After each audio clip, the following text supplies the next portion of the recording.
Hey, a rumor going around that Ricochet gave notice, and then word came out that things are still up in the air, but his contract's coming up. Obviously, AEW would probably want someone like him, and they'd probably blow it with someone like him. His fiancée, Samantha Irvin, works for WWE. We probably have seen probably because of the way things are, the peak of where they're going to push him to. What do you think's going to happen? How old is he? Hold on. Because that bears on what I'm going to say. Here's the thing. Some people talk about Cody quit. 35. Wow. Okay. Cody quit and went out on his own and bet on himself, right? The phrase bet on yourself. Always bet on yourself. Problem is, if you're not the youngest horse in the race and there's not a lot of viable options and time for you to go somewhere and bet on yourself, then that may be a mistake. Ricochet is never going to be the WWE champion, right? I'm sorry, but just realistically, not even one of the two of them. He's not going to be. He's going to be a featured baby face.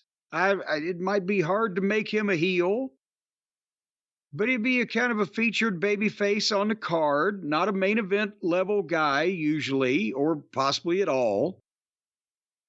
But their starting salaries over there, and he's on, I'm sure, more than starting, are quite lovely.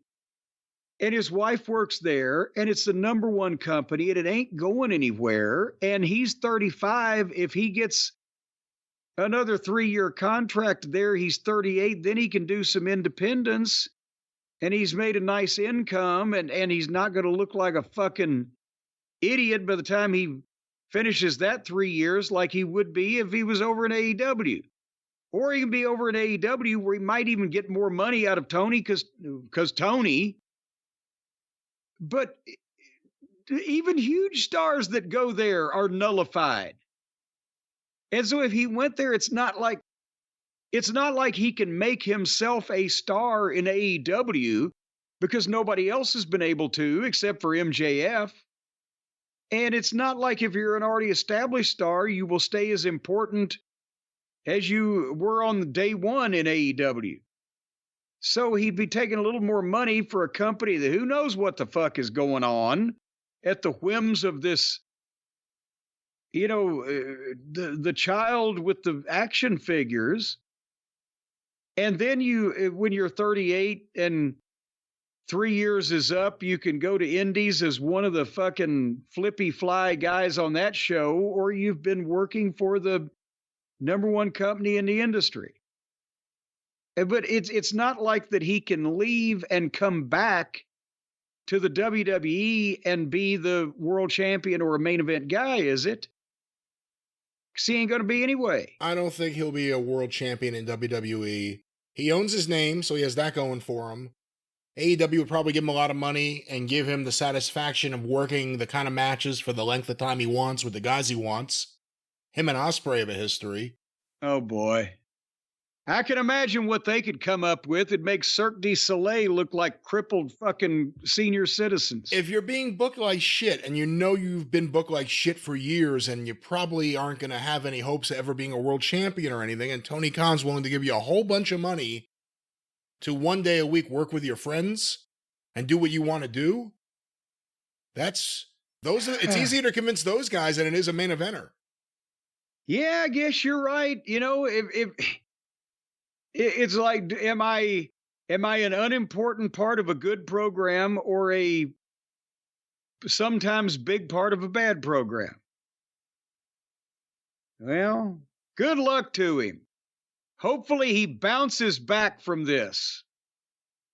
See what I did there? I see what you did. We'll find out what happens. We'll let the listeners know. But that's SmackDown, ladies and gentlemen.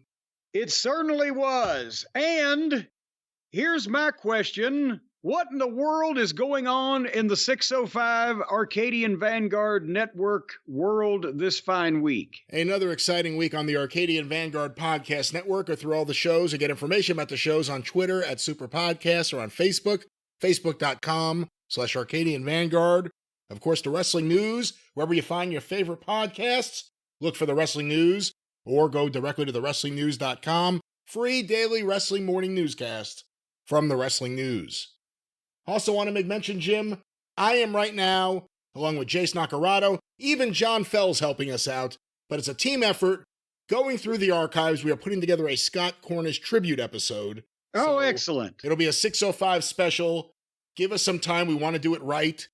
But one of the funniest guys, one of the wittiest guys, he was explaining, you were there. Do you remember the Eddie Gilbert Memorial Brawl Banquet? When Mike Lano tried to give a plaque to Dory Funk Jr. But I had the table in front. I say I had it. That's where my table was. But I wasn't there often because I was doing videos for Dennis.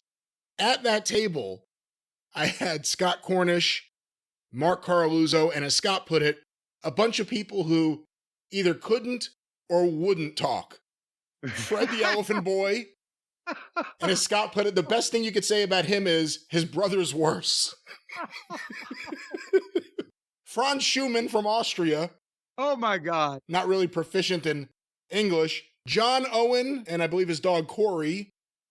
They were there. And Kevin Lawler, who was very quiet and subdued. He was probably just wondering, how the fuck did I get at this table? But we're working on that now for all the fans of the Superpodcast and our Arcadian Vanguard, the various shows across the network. We're working on a Scott Cornish tribute right now, so stay tuned for more information about that. Go through the archives of Stick to Wrestling with John McAdam and Shut Up and Wrestle with Brian Solomon to hear Scott's appearances on there, and check out the new episodes as well. And of course, the 605 Superpodcast, The Mothership! Go through those archives and hear what a genius he was. 605pod.com, available wherever you find your favorite podcast, The Mothership.